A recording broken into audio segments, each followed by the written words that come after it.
Everyone, hello students, कैसे हैं आप लोग। आशा करता हूँ आप सब लोग बहुत अच्छे होंगे, बहुत खुश होंगे। अभी हम पढ़ने वाले हैं क्लास 11th की मैथ्स, चैप्टर 9 है, एक्सरसाइज 9.2 है। क्वेश्चन नंबर 9 है। यहाँ पे बोल रहा है कि दो समांतर श्रेणियों के n पदों के योगफल का अनुपात, दो समांतर श्रेणियाँ हैं हमारे पास, उसके n पदों के योगफल का अनुपात 5n+4 रेशियो, यहाँ पे अनुपात है 9n+6 हो तो इनके 18वें पदों का अनुपात ज्ञात करना है। यहाँ पे योगफल का अनुपात दिया है और हमको उनके 18वें पदों का अनुपात निकालना है। तो मान लेते हैं जो प्रथम समांतर श्रेणी है उसका प्रथम पद a1 और सर्वांतर हमने d1 लिया है, ठीक है।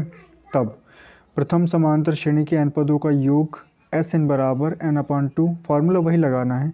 यहाँ पे 2a1 + n-1 इंटू d1 हो जाएगा।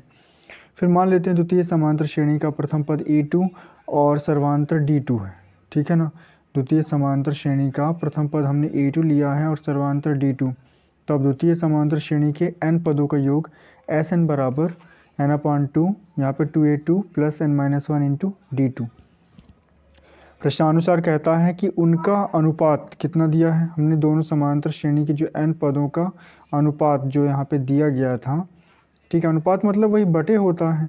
तो ये प्रथम समांतर श्रेणी के n पदों का योग था और ये जो दूसरी समांतर श्रेणी थी उसके n पदों का योग था, उनका अनुपात दिया है। अनुपात मतलब बटे में उसको ऐसा लिख सकते हैं, तो 5n+4/9n+6। अब n/2 से n/2 कैंसिल हो जाएगा, ठीक है ना। तो हमारे पास क्या आ जाएगा, हमारे पास बचेगा 2a1 + n-1 इंटू d1 और 2a2 + n-1 इंटू d2। और इधर क्या रहेगा 5n+4 और 9n+6। ये समीकरण एक बना लो। अब हमको बताना है कि उसके 18वें पदों का अनुपात हमको निकालना है।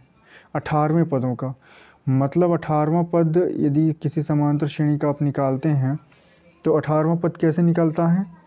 देखिए 18वां पद निकलेगा a + 17d, है ना, वो 18वां पद कहलाता है। nवें पद वाले सूत्र से, nवें पद वाले सूत्र से यदि हम निकालें, यदि आपको 18वां पद निकालना है, nवां पद होता है an बराबर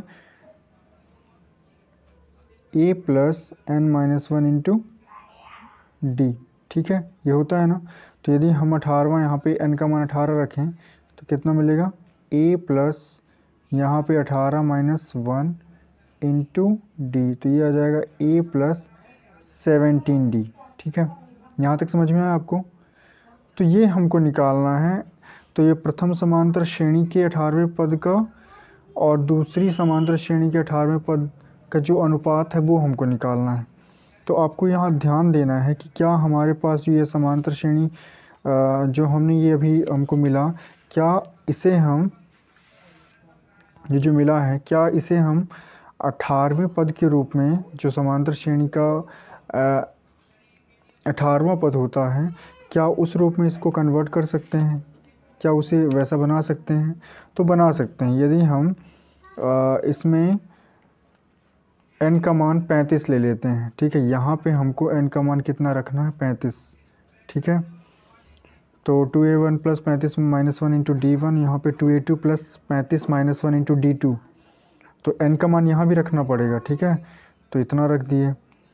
अब यहाँ 35 से 1 घटाएंगे तो कितना हो गया 34। तो हमें मिल जाएगा, हमें क्या मिल जाएगा, हमें मिल जाएगा यहाँ पे ये 2a1 + 34d1, यहाँ पे आ जाएगा 2a2 + 34d2। यहाँ पे गुणा करने पर 179 और बटे में 321 मिलेगा। 2 कॉमन कर सकते हैं, 2 से 2 कैंसिल हो जाएगा। यहाँ पे आ जाएगा a1 + 17 1d और 17d1 और a2 + 17 d2, ये 179 बटे 321। तो ये है हमारा 18वां पद। अब तो जानते हैं ना 18वां पद कहलाता है ये a1 + 17 d1। तो ये प्रथम समांतर श्रेणी का हो गया और ये दूसरी समांतर श्रेणी का हो गया। तो हमने दिखा दिया कि उनका अनुपात कितना होगा, इतना। ये हमको निकालना था। आप इसकी जगह पे क्या लिख सकते हैं, इसकी जगह पे हम ये भी लिख सकते हैं, क्या a,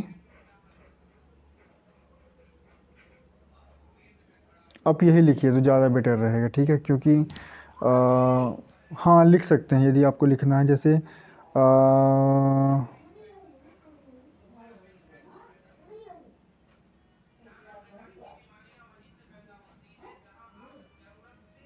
तो